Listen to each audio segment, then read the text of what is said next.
Welcome, everybody. My name is John Kraske, and I'm a strategic project manager here at NFT Genius.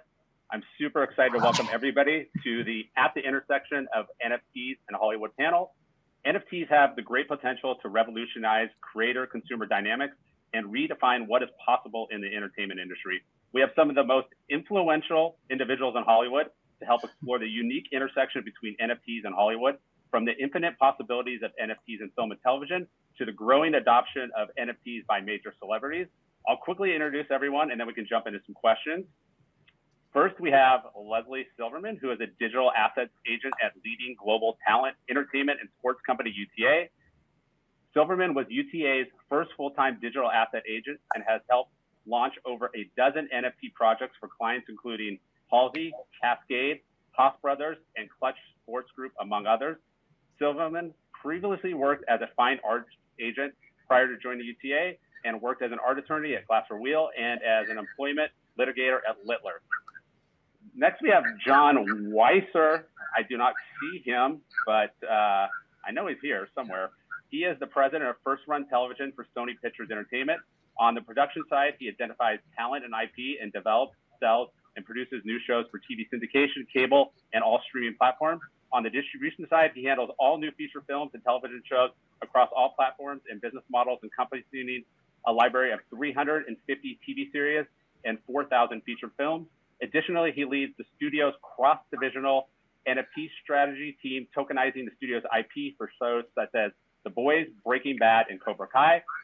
Next, we have Justin Shankaro, who has received numerous honors and distinctions, including an Emmy Award and a Golden Globe Award for his work as a series regular on the CBS show Picket Fences. Justin was also a series regular on the critically acclaimed 90s show Erie, Indiana. He has also played the bully Harold on the long-running hit Nickelodeon animated show Hey Arnold. Justin can now be seen on Marvel's Spidey and his amazing friends playing the part of Rhino.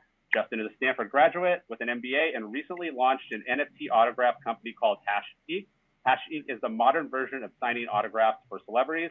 And then lastly, we have Philip Guerra, Director of Strategy for Otoy and RNDR, where he helps develop new initiatives as well as the platform and economic strategy for the RNDR network.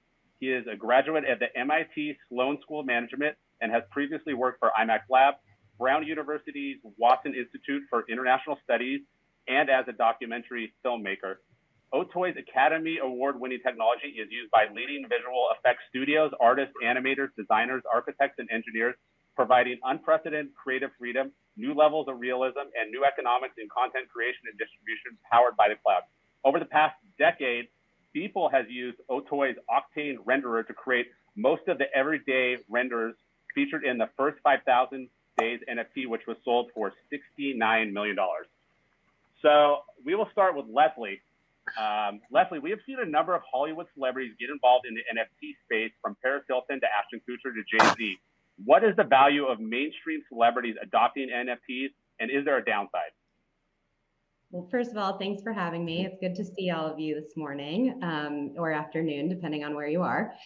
So I think, look, we've seen a lot of celebrity adoption over the past several months. And I think the upside is, it's only upside. There's new attention being brought to the space. There are artists that are exploring new dimensions of their creativity, and they're finding new ways to engage with their fans through the use of NFTs. And so, you know, it's only upside. Fan engagement, you know, being able to sell artwork for the first time. If you're, you know, in the case of our client Halsey, who, you know, is a just absolute megastar on the music side, but not a lot of people knew that she was an artist. So she got to really explore that through her collection that she launched back in March. Interesting. So the next question I have for John is, John, how do you envision NFTs changing the film and television industries? What kind of storytelling and forms of fan engagement do you think NFTs can accomplish better compared to traditional forms of entertainment like TV and film?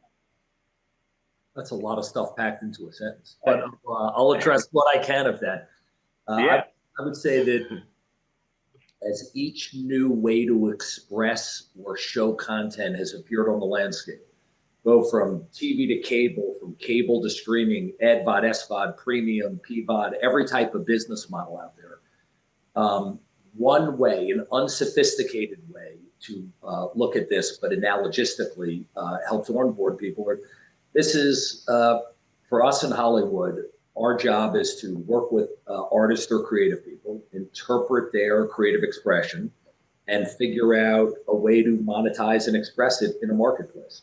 So this is nothing other than what we do. It just happens that for this particular license, you actually need a rocket scientist to help implement. So a lot of the challenge or slower adoption in this space is that people that are in this space have a very specific nomenclature, how they talk about it. So if you're speaking to someone at a studio and you say, we're getting paid in fiat, and they go, we don't want cars, and you go, this is going to take longer than I thought. So there is a tremendous application to the second part of your education for the NFTs and how they'll impact the space. I mean, everything from the type of content we'll produce during the filming of a movie or a television show that'll be unique to an NFT space, to call it for TV seasons, a 1.5 version that can live in video on the NFT between seasons to be bridge content, as opposed to just stacking being the bridge content for the next season. It'll go into ticketing, dynamic entitlements, renewable entitlements, merchandise, financing of films, transactions, marketing, because now we have direct consumer relationships. It's a broad spectrum of every way that NFTs will impact our lives, which are every single way will impact the film and television business. Great answer. Yeah, so I have a question for Leslie and you, John, as well. How are you seeing the NFT deal structured in the entertainment world right now? Is it mostly minimum guarantees to lock in the talent and IP, or are you also looking at revenue shares? So, deal structures since March, it feels like we've lived many years since, early this year. But deal structures have shifted since the beginning of the year, and I think they'll continue to shift as the space matures. So, the great part about that is that artists are going to have choices when they enter the space. They're going to be able to align themselves with a marketplace partner or a tech partner as they launch their projects, and they'll be able to, make decisions based on what's available to them. So there's no kind of, hard and fast rule in terms of how deals are structured today. It feels like it's been evolving over the past several months. And for you, John, on your side? I agree with what Leslie's saying. It's absolutely evolving with the marketplace, or the strategy that we're using to best navigate the market and its changing economics. Like right now, we're speaking with about 50 different NFT companies in the marketplace. And because this marketplace is expanding so rapidly in terms of the resource and deployment of everything from capital, human or otherwise, into the space, and it's growing so quickly, it's one of the unusual aspects of this marketplace that I can be speaking to one major platform, talking to them about their strategy and the IP that we'd like to figure out with them. And they have no idea what's going on next door with their competitors. They haven't even heard of some of their competitors. So I find it an unusual marketplace that in order to determine, back to your question, the value of the deal, our process for doing this is, if you understand the marketplace, and we are, interoperable between 50 different platforms and their rules and structures and currencies, I can, as opposed to reacting to a marketplace offer, it's better to then create a marketplace for my content, because one of the keys for Hollywood folks is it's not just making a great television show or a great movie, it's making sure it's on a platform that'll reach the audience. And that's why I think this behaves similar to other media. If you look at the #1 show produced by Sony on Amazon, it's The Boys. Well, The Boys probably wouldn't have done as well on a CBS network, because they're geared to a show demographically that might be akin to our other #1 show on Netflix, which is The Crown. That's better for a CBS platform. So it's where you put the content. I wouldn't want to put, I'd say, IP that we have, like the Crown, on a platform that's about athletes. So it's about really placing the content in a place where they know they can market it, they can line up the buyers, that there's a community to promote to, and really important, a narrative that will resonate with the community that surrounds that platform and that they can reach. So all of those disciplines are transferable into an NFT mindset. It's not the complete picture, but at least it's a little bit of a head start in what is clearly a giant learning curve for all of us that are experiencing. A fun learning curve, but a learning curve. Awesome. All right, Justin, Philip, I want to get to you guys now. So Justin, how did you get involved in the NFT space? Well, first of all, thanks so much for having me. This is a fantastic panel. I'm thrilled to be here. Good morning, everybody. I went down the rabbit hole back in January. I got involved investing with some friends from college. We put together an investment fund and started buying NFTs. Early on, it was mostly art off Nifty Gateway. And then we were looking at CryptoPunks and Bored Apes, and we got into a lot of the different avatars. So we've bought and sold and held on to almost 200 NFTs. So that's kind of how I got involved in the space and just became completely fascinated with it, realized that it was going to revolutionize and disrupt many industries, including the entertainment industry, which I've been a part of for many years. And so I wanted to learn more, and I joined a hackathon. Ethereum Global is an organization that puts on hackathons about once a month. And I joined, not thinking that I would actually get accepted, because I'm not a developer. I mean, I'm an actor, I'm a creative. What do they want me in a hackathon for? But apparently they wanted some creative individuals as well. And it was a phenomenal experience. I met so many fantastic developers and engineers. And together we put together a group, and over a weekend we won this hackathon, which was mind-blowing, for a company called Hash Inc., which now I'm running. It's an NFT autograph company, and we're working with influencers and celebrities and athletes and brands. Really, really exciting. And with Hash Inc., I applied. I got into an accelerator in Tel Aviv, where we've been working. And I'm also right now in the process of developing an NFT documentary, which is very exciting. We're working with Bill Gutentag, who's a two-time Oscar-winning filmmaker, and it just is going to be an exceptional documentary about the space, learning every single day and just obsessed. Yeah, amazing. I want to get to you, Philip, now.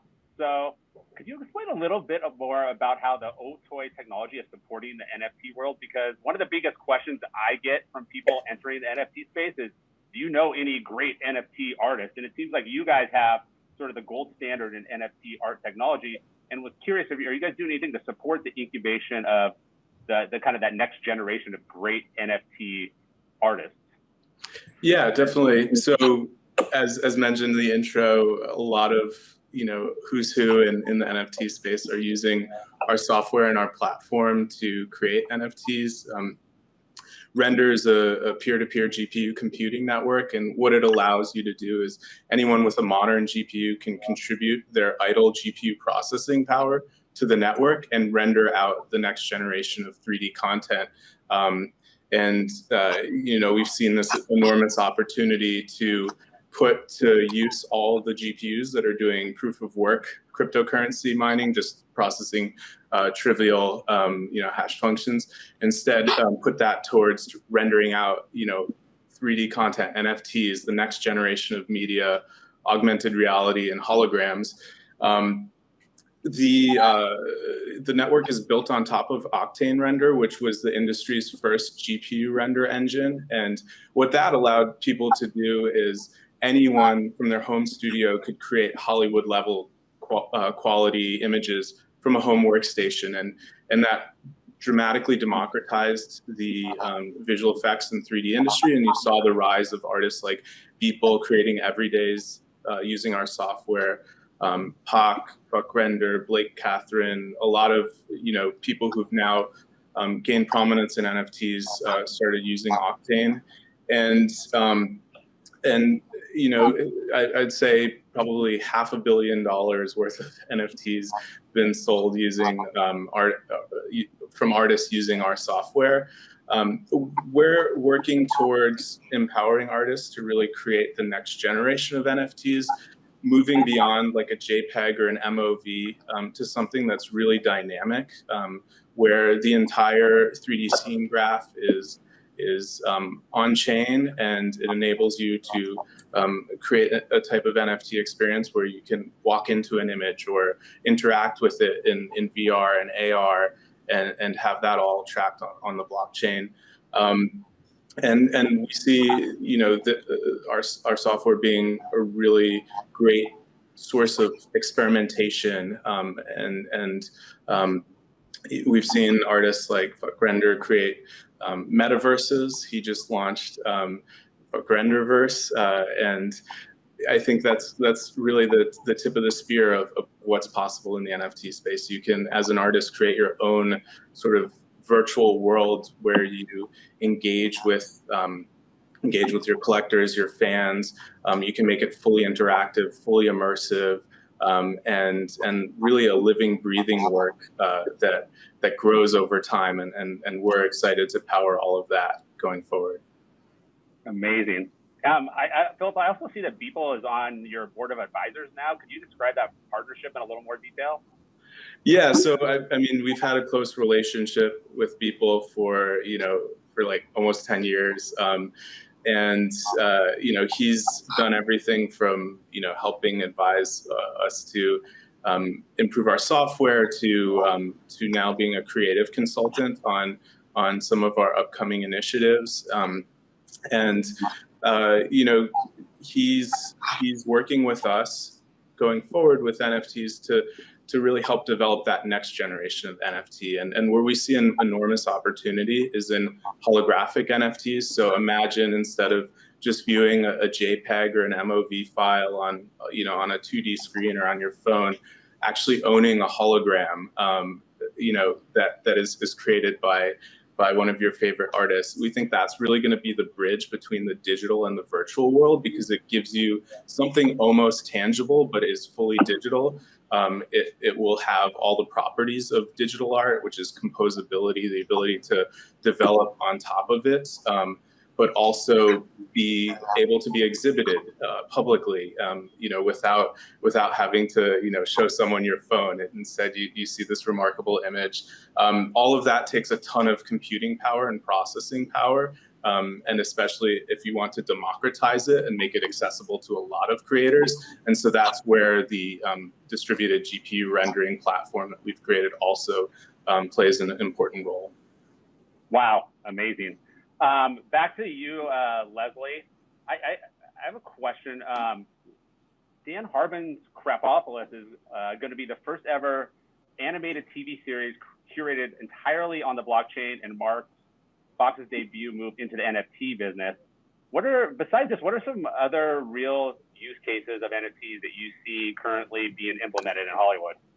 Yeah, it's interesting, because I do feel like the conversation just in the past several weeks has really shifted to new ways of distributing content. And that's really exciting to me. I think the use cases are endless, and I've been saying that since the beginning. So, early days, back in March, we saw a lot of NFT art projects. So I mentioned the Halsey project that we worked on. I also recently worked on a project with our client, Thank You X, who's an incredible NFT artist and just artist in general.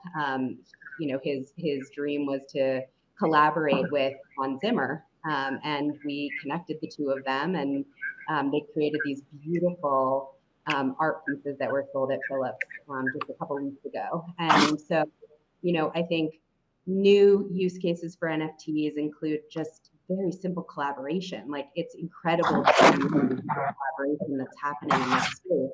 And, future use cases, like I said, limitless, but I do think that NFTs going forward are really going to touch how content's created, how content's financed, how content's distributed.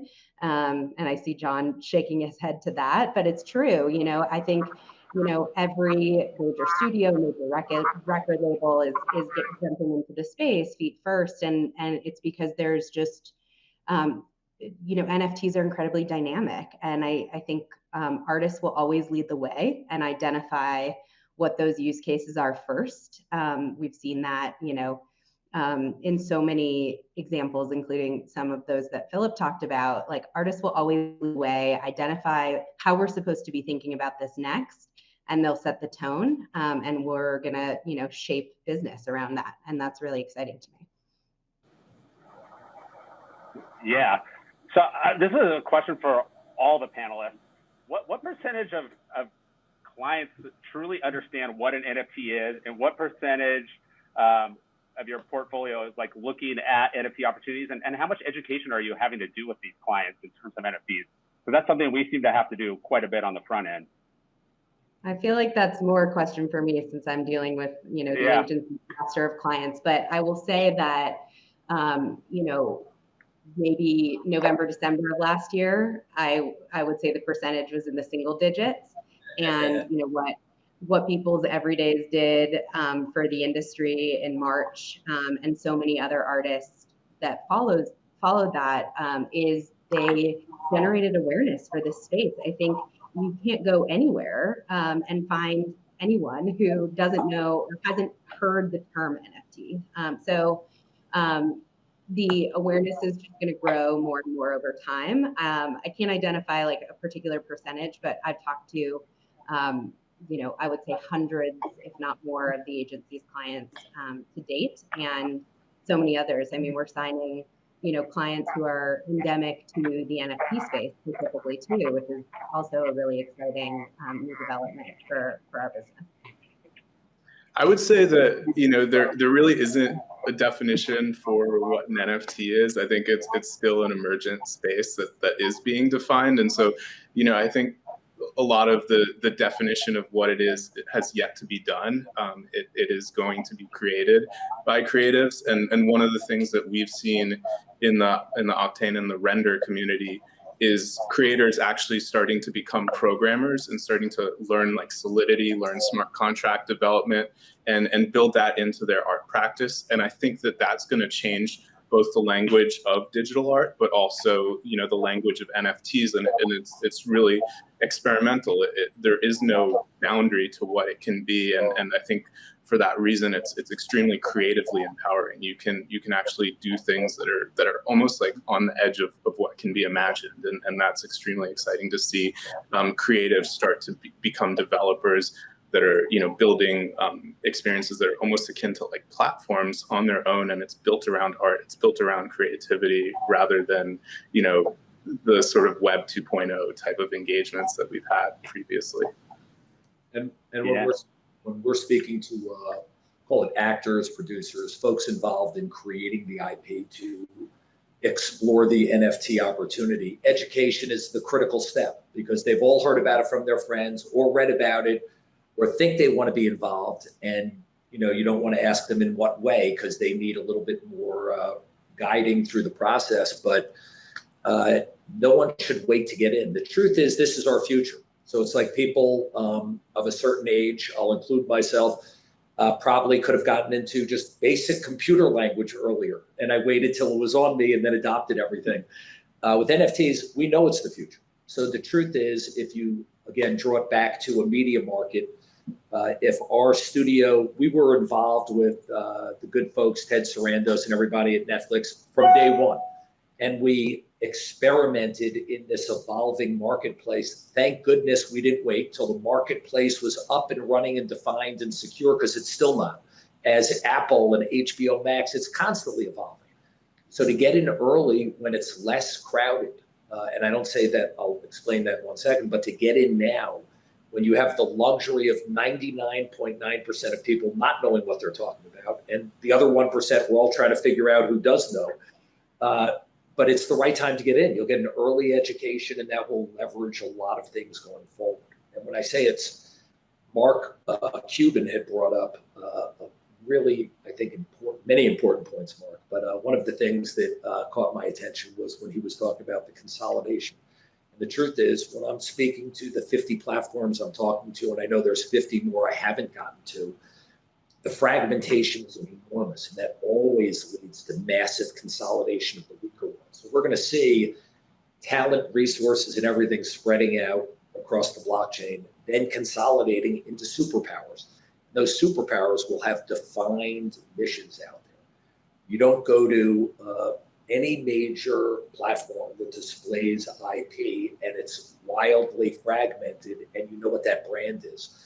So for example, in transactions, when you're buying an NFT, you kind of know what OpenSea is, kind of a, you know, an open source market for everything. But if you go to Autograph, that's a hyper-defined market. So I think the ones that generally work in terms of premium levels of content interpretation and marketing and financial benefit will be whoever ends up being the big aggregators and the power players in the business. And we're evolving to get there, but everyone should be talking to their talent, be that artists or the Jack Dorseys of the world, whatever you consider celebrity, but anybody that is NFT worthy, to get them involved and start educating and playing in the space. Awesome.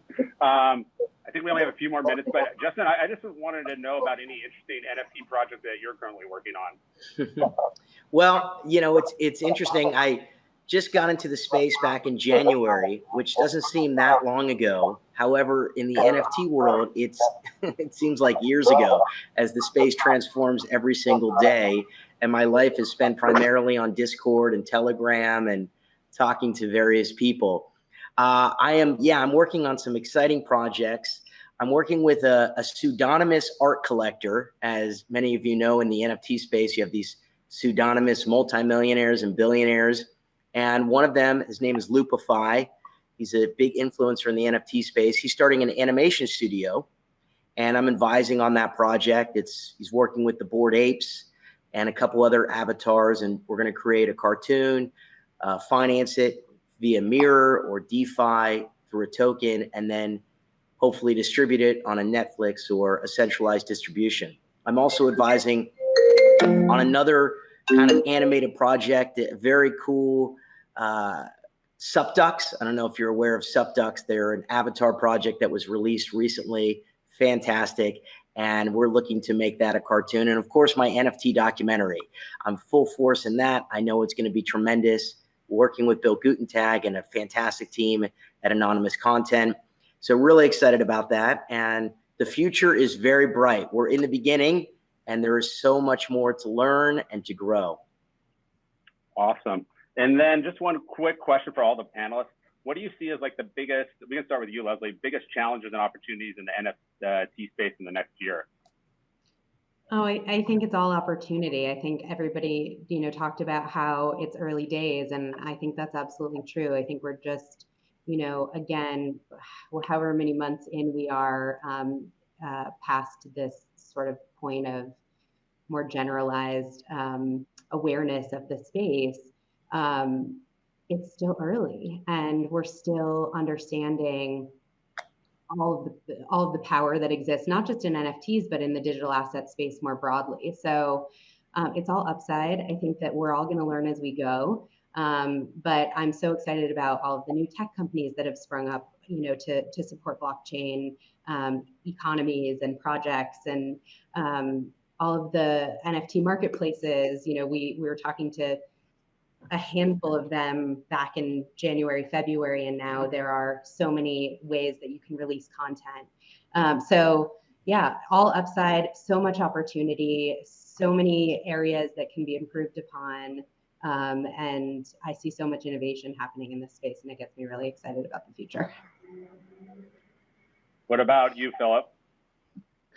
I think we see the biggest opportunity emerging in AR. I think we still haven't really had that Pokemon Go moment in NFTs, but I think it's totally going to happen in the next year.